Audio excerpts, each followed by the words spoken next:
Hello everyone, my name is DaPhamius, and in this video I'll show you how you can form a new kingdom in Bannerlord in patch 1.8 so you can become the king and queen easier, and I'll let you know about my tips as well before you form it to save you from a lot of headaches.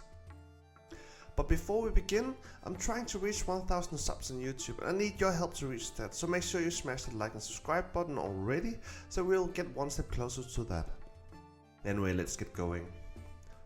Before you create a kingdom, you have to meet two simple requirements. The first is that you need to reach clan tier 4 to form your own kingdom. That means you need to acquire 900 renown in order to be eligible to do so. The second is that you need one fief, whether it's a castle or town, to be eligible to make your own kingdom. And you can own this fief by being a vassal of another kingdom, really, if you want to, or if you're incredibly lucky, somebody is being rebellious and you take over that. There's obviously gonna be huge penalties if you choose to leave a kingdom while you keep the fief, such as that you're going to be at war with the said kingdom that you're leaving, as you're essentially stealing their land. Besides that, there will be a lot of negative reputation with other vassal clans of said kingdom. When you meet the two requirements, make sure you have governor and a fief, it doesn't matter which, but you'll need to be able to talk to the governor. Now, if you're ready to form your own kingdom, make sure to leave the kingdom you're in. Also make sure to take the fief with you, this will trigger a war right away. Then go to a fief you own, which you took with you, and talk to the governor. You might have to install the governor before, so if you haven't already done that. Click on the dialogue option, it is time to take a momentous step, it is time to proclaim a new kingdom. Depending on where you have your fiefs, you will notice that you can choose the languages and laws to be your original ones or from the land around of the fief. Each kingdom has its own starting policy, which is not really important, but it's nice to know. And now to the fun part, it's time to choose the name for your kingdom. And now you're basically a kingdom. You can start your own wars with other kingdoms, you can recruit vassals to your own kingdom, etc. But first, let me give you some tips before I let you go. So when you make your own kingdom, make sure you have like a huge amount of money.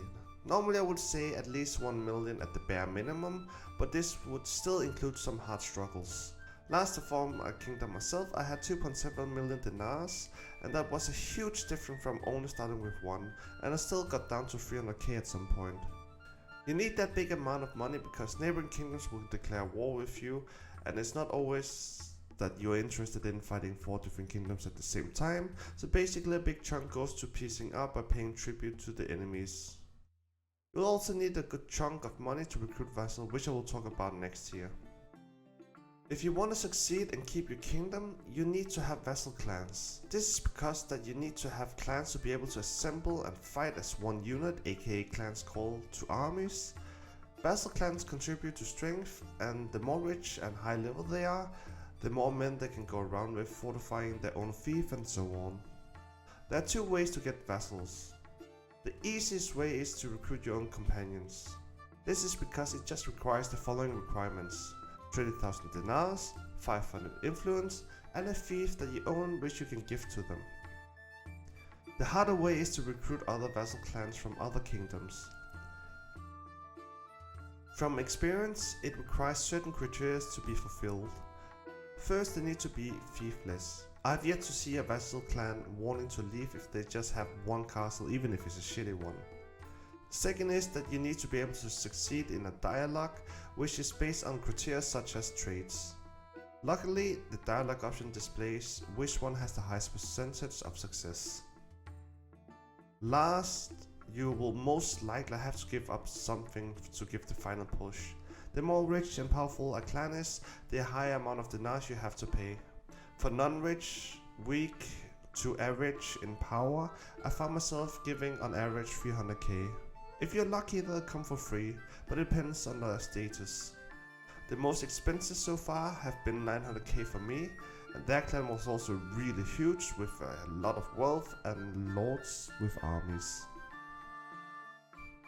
The last tip I want to share with you is that you need to get a high source of influence.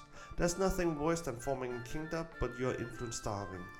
Influence is especially important for making policies in your country, declaring war, calling in armies, or vote against your vassal proposals.